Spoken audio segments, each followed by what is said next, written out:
Hi guys, it's Economics here. Just bringing you a quick little review of yesterday's Sunday Times business pages. So that is Sunday the 20th of November. And the reason, although I haven't done this for some time, the reason I'm doing it is because there are quite a few articles which are relevant to what certainly I've been doing and teaching my students with regard to GCSE and A-level economics.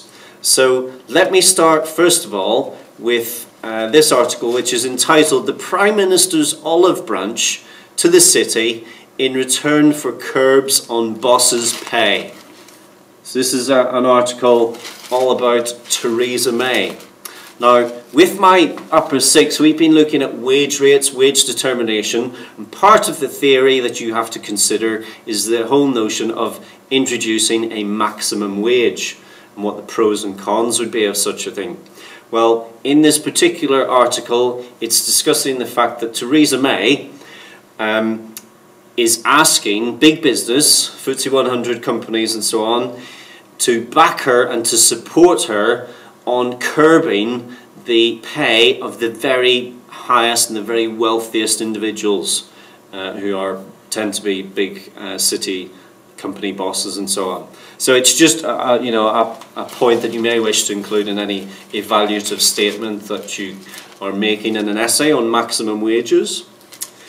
Another significant one is we're not long finished market structures and the whole notion of perfect competition, monopoly and so on. So with that in mind, this article here, it's called "Network Rail Breakup Threat."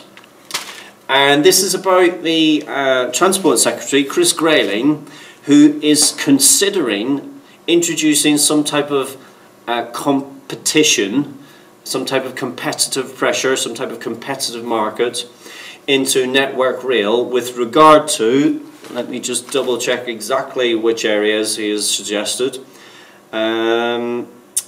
likely to focus on introducing competition to break the state-owned company's monopoly on repairs and upgrades. So we've considered the whole notion of monopoly and natural monopoly and so on, and here again we've got a nice little add-on, if you will, to some type of essay or question that you might get on monopoly or natural monopoly. Those of you who are interested in F1, Formula 1, you'll know that the McLaren boss, Ron Dennis, came back into Formula 1 quite recently, but now he has been ousted from McLaren, and this is bad news, or at least so the Times is saying this is bad news for McLaren as they move forward. They had such high hopes. I know Fernando Alonso at the most recent Grand Prix, where was it? Brazil, I think. He was really talking up and looking forward to some great times ahead. Interesting to see Slash, Guns N' Roses guitarist there as well. Absolute legend.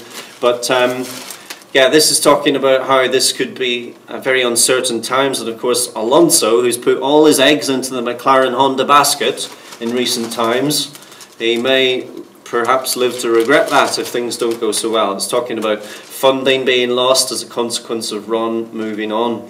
However, it says that he may potentially sue, and a route back maybe, but we shall see. And the other thing I wanted to mention to you was, of course, this Wednesday. This Wednesday is the autumn budget statement, and to that end, I hope you all watched Andrew Marr yesterday, where he was interviewing Philip Hammond, who wasn't giving much away, it has to be said. But David Smith's article this week, it's called "Hammond Has No Room for Populist Giveaways," as shown. And basically, David Smith is talking about the fact that George Osborne has left him really the keys to an empty safe. There's no money left in the pot, and it's talking about the potential size of the UK's budget deficit as we move forward through the Parliament, the national debt, and potentially how Philip Hammond may seek to add additional spending and an injection into the economy, how he will get around that given these very tight rules and constraints on the budget deficit. So that's a very interesting one, and obviously we look forward to seeing the statement on Wednesday. Very exciting week. Okay, that's it. Bye for now.